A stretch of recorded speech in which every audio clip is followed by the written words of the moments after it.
Another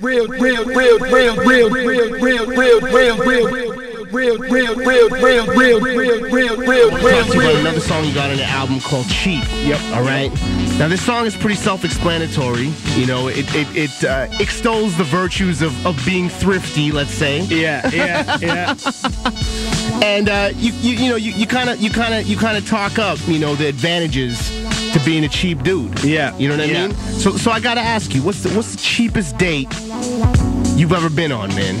Cheapest date. Cheapest date. Oh man, I would have to say, you know, just the straight up rent a movie and hang out type of session. You know, like I'll cook up some Kool-Aid, you know, and just make a night, you know.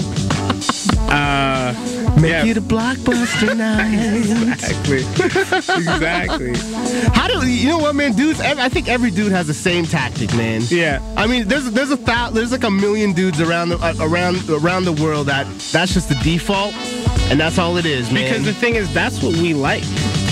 That's what we want to do. Like, you know, my whole thing, it's hard, I think, for guys to think of dates because we just want to hang out and watch TV and watch movies. So it's like, I wonder what they want to do. I don't know. I don't know what people do.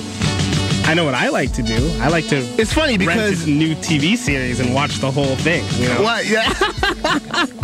Dude, DVD junkies, man. I love it. I love it. But the thing is, it's different, man. Because you know what?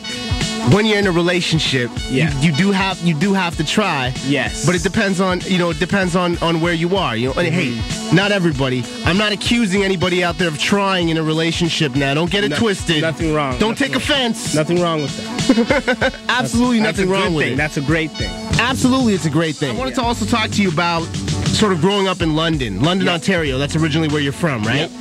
Talk about your sort of your first experiences with hip hop and growing up in London, and how that would probably differ than a lot of people's experience growing up in Toronto or the surrounding Toronto area. I'd say the biggest difference is like maybe it was a little bit similar, but like we really had to dig to find hip hop music. You know, I remember like cousins coming back from visiting their cousins in Chicago with videotapes of stuff they taped off MTV. You know, oh, absolutely. And that's how we would check out new tracks and like, you know, radio stations and sitting there with the cassette waiting to press record and like, you know, listening to shows on UWO's radio station, that kind of thing. I mean, we were like, it was like a community of friends that like really scraped to find new music, and it was a lot of the fun of it. Like the digital era is really cool, but it takes away some of that fun and the romance of like finding this music and tracking it down, and yeah, man.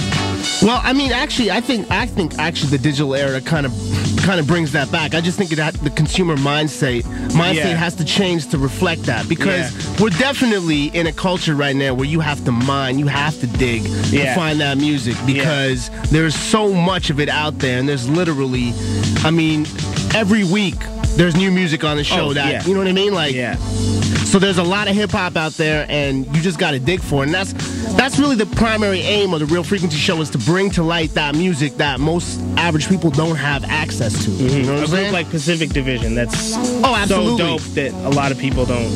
Yeah, I mean, I remember we used to go to this one guy's record shop named Fat Mike. Fat Mike. Do you guys know Fat Mike? No. I don't know Fat Mike, but was he really fat? He wasn't even that fat, but he was Fat Mike. You know how it goes sometimes when you get a nickname, doesn't matter, you could lose 100 pounds, you're still Fat Mike. And like, I remember him playing like audio cassettes of these Eminem freestyles from, you know, and we would just sit there and listen to them, you know, all sorts of stuff like that. Like, it was like that process. And I think with the digital era, some of that is, yeah, you're right, it's still there, but it's not what it used to be. You know, you're not retaping and taping over your cassettes It's different because back then also there was a minimal source of where you could get your music from. Yeah. So you could tune into your radio particular time, make sure you listen for the hip hop. Now hip hop is everywhere, you know what I mean? Yeah. But if you want a specific brand of hip hop, case in point, that certifiable heateration, you tune into the show like the Real Frequency Show every single Monday night from 11 p.m. to 1 a.m. Yep. You can hear music like Shad. You can hear music like Pacific Division. Yep. You can hear music like Pete Rock, Slum Village, quality, real hip-hop music. You know, I want to definitely depart with this parting question. What do you feel hip-hop has taught you that no other job could? It has taught me about being myself, about trusting my instincts. It's taught me about, just the ability that we all have to affect each other's lives.